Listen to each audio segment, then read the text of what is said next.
Jumat, 26 Desember tahun 2025. Angin puting beliung, disertai hujan deras, menerjang Desa Gebang, Kecamatan Gabus, Kabupaten Pati.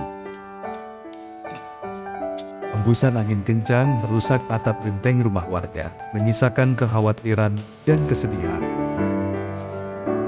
Di tengah kondisi tersebut, Babinsa Koramil Gabus, Kodim 0718, Pati hadir dan bergerak cepat ke lokasi.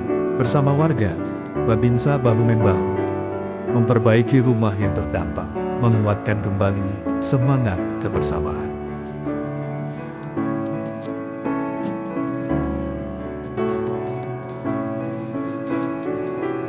Inilah wujud nyata kepedulian TNI selalu hadir di tengah masyarakat, membantu tanpa berdiri bersama rakyat dalam setiap keadaan.